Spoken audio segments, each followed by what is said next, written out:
Hello everyone, and welcome back to Let's Play Caveman to Cosmos.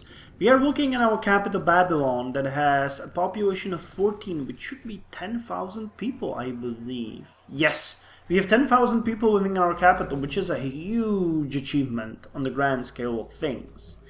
Last time, we finished the war with the Tupi, and we wrecked them. We plundered their cities, we destroyed their lands, we took away their riches, and we took away their people as well. Now we returned to our empire to find it struggling with sickness, crime, education, and economy. And this session, I have a couple of hours. I'm gonna try to fix all of that. I wouldn't be really surprised if that other empire that we know is stronger than us by this point was entering Middle Ages. No, I would be surprised by that, but they are definitely ahead of me right now. So what I'm gonna do is I'm gonna prioritize fixing the problems and making us again as great as possible. Now for this I will need a couple hundred turns, some technologies, and a lot of forethought, but I think I'm on the right way. As mentioned before, I already went through all of the cities, amended their build queues, checked their problems, and this is basically what we are looking at now. Babylon and Tukulti-Ninurta are fine. They're gonna continue working on the economy buildings, building bazaar, grocer, and focusing as well on education and science, which is not a problem. We have the Grammaticus, we have, where is it? We have the dance hall, which is gonna increase the education. We have the Stargazer's hut, so that's gonna happen. The rest of the cities on the mainland are having some sort of problems, whether it is education and crime, sickness, or something else that's bothering them. So I changed it. The people who have problems are, surprisingly, Murray, Opis, and also Sipar. I'm actually not sure why Sipar. I think it's because I neglected that city a bit. But Opis, Mare, and to some degree Daria have endured massive immigration in the past few turns, which completely wrecked them. So these are the priority things now. I'm building town watchmen in both Babylon and Tukulti-Ninurta. Babylon will first finish the torches though. Some will be sent to Sipar, some will be sent to Opis, some will be sent to Mare, and we will prioritize buildings, increasing education, fighting disease, and economy is gonna stay behind for a bit. That is a bit of a problem because we're hemorrhaging money still, even though it's not as bad as it used to be a few dozen turns ago.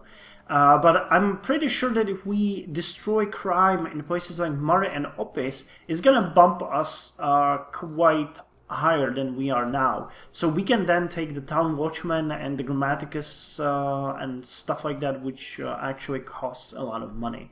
But yeah, Akkad and Babylon will probably be doing what they used to do, which is for a few turns being turned to meager wealth, or now it's minor wealth? Lesser wealth, something like that. I always forgot the name.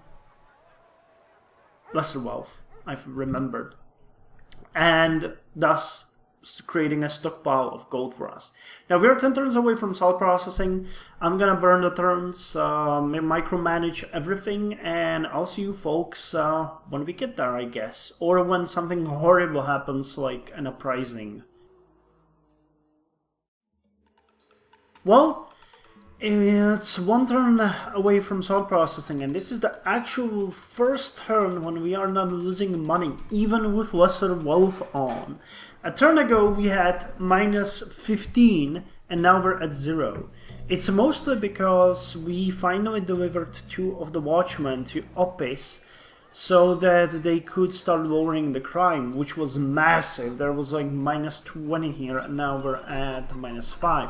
It's gonna also help with the unhappiness, because the crime, fighting, shoplifting, and soliciting is going to go away next turn, and all these 3 angry citizens will start working again. Plus, I think this might help with the sickness as well, yeah, by 5. And we're working on Hunter's Camp and then Fisherman Hut, which is going to greatly increase health here.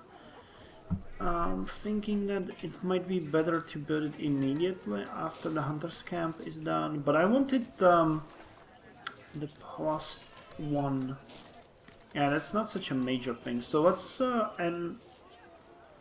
actually, does this fish? Yeah, let's finish the Hunter's Camp and then I'm gonna prioritize Fisherman's Hut here. I'm also sending another galley with a town watch to Murray, where it's really bad. We're also building a city town watch itself because we have so much crime. Well, actually we don't. Crime is okay. The problem is education and unhealthiness. So, okay, but it's gonna turn eventually. I'm not worried that it won't. Omega Child Crew, Town Watch, then Seamstress Hut, Counting Sticks, Trails. Yeah, a lot of education buildings are gonna be built next. So let's hear it for salt processing now. I'm actually, oh yeah, we're finally in green numbers. Bazaar is gonna be finished next, though Grammaticus is almost done. Bird Cover will give us a bit of money. But then again, there's Graveyard being built in Borsipa. But Graveyards allow Stelle, which then allows me to increase education and culture, so, and maybe a bit of science too, not sure. So it's a win-win. Let yourself be open and life will be easier. A spoon of salt in a glass of water makes the water undrinkable. A spoon of salt in a lake is almost unnoticed. Interesting. Buddha was a wise man. So, salt evaporation plant provides salt, requires coast, mining camp, and cannot be built in the same city as salt flat. Salt flat quarry. Salt quarry. Wow, these ones provide a lot of gold. Borax mine. And culture manganese. It also gives us desert worker and borax. Leads to mummification, spice trade, soap making. Oh, spice trade. Let's hear it for spice trade. It might be something that I might be interested in, because we're not really all that sure on what to head next. Plantation +1. Reveals coffee, sugar, chocolate, perfume, roasted coffee, and seasoning. +1 trade route per city. That would help greatly with roasting house. Oh my god. So many new buildings. Too long, redo the strategy text. Well, it's a game in the making. Where is Spice Trade? Let's check it out. Oh, nice, +8. And Mar has become happy. Opus became happy. Opus became healthy. And Akkad has become healthy. And we're improving. We're improving everything. So let's hope it's gonna stay like this, because I'd like to see some stable growth. Also, we increased the production of research by 20 already. So that's good.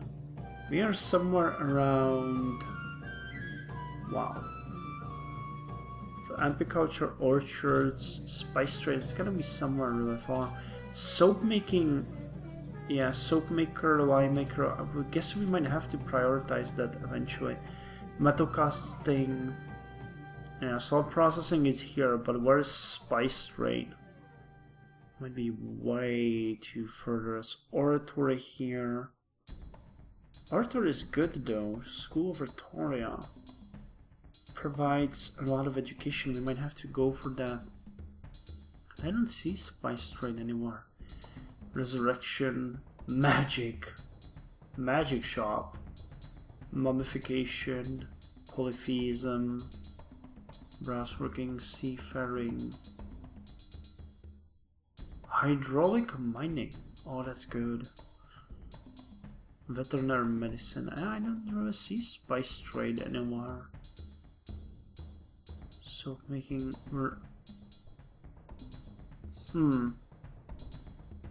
I might be blind, that's definitely possible, but it might also be somewhere here in the classical lifestyle, which I would bet that's, yeah, it's here, spice trade. So never mind. Well, anyway, next is apiculture. I'm gonna just burn more turns. We need to create some stable money situation here, and once that is done, we're gonna see what the apiculture brings us.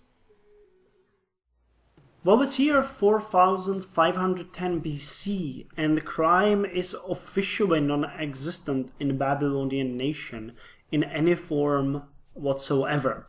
However, the economy is still not doing well, and our faltering education is taking lower and lower our research.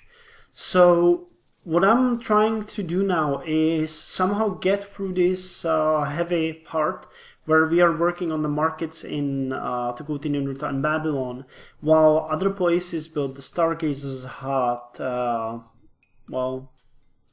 Well, that's the only one who is actually building an education building now, but everyone has them scheduled, so, you know, it's gonna get better eventually. We just have to push through. The biggest problem, of course, are the big cities, which really need the Grammaticus and the Stargazer's Hut, but I also need them to build the markets to support, you know, building of such buildings, of such things. So it's a priority-based question. Babylon, though, is going to be size 15 soon, which I'm looking forward to. To make a prairie, it takes a clover and one bee. One clover and a bee. And reverie. The reverie alone will do, if bees are few. It's interesting. So, apiary gives a bit of gold and food, requires grassland or lush or plains or rocky or desert or scrub or tundra or marsh or muddy in the vicinity. Candy shop. Oh, this one is good. It will give us a lot of money. Pests, wasps. This building is automatically built, and bee bombs. Improvements: candy, honey, and wax. Okay. What's next? Orchards. Oh, I'm looking forward to those. Those are gonna be good. So yeah, basically I'm gonna do what I'm doing now in the next few turns as well, and we'll see how well it's gonna deal with our economy. I mean, seriously. Our ships, though, are doing the scouting here and there. That's good. Hunting dog trainer. Here's one that has been under constant attacks for a few turns. What is this? Murex. It's interesting. Haven't seen that before, I think. Anywhere here anyway. Who is owner Babylon? Oh, I guess. Can we use that one? No, we can't. Okay, that's why there's no improvement there. You already have the White House, do you? Wait, it's a classical building. Lighthouse. Yeah, we do. Okay, Water Towers plus one. I was just wondering if it's something I should look into. Okay, so anyway, see you in 18 turns or 17.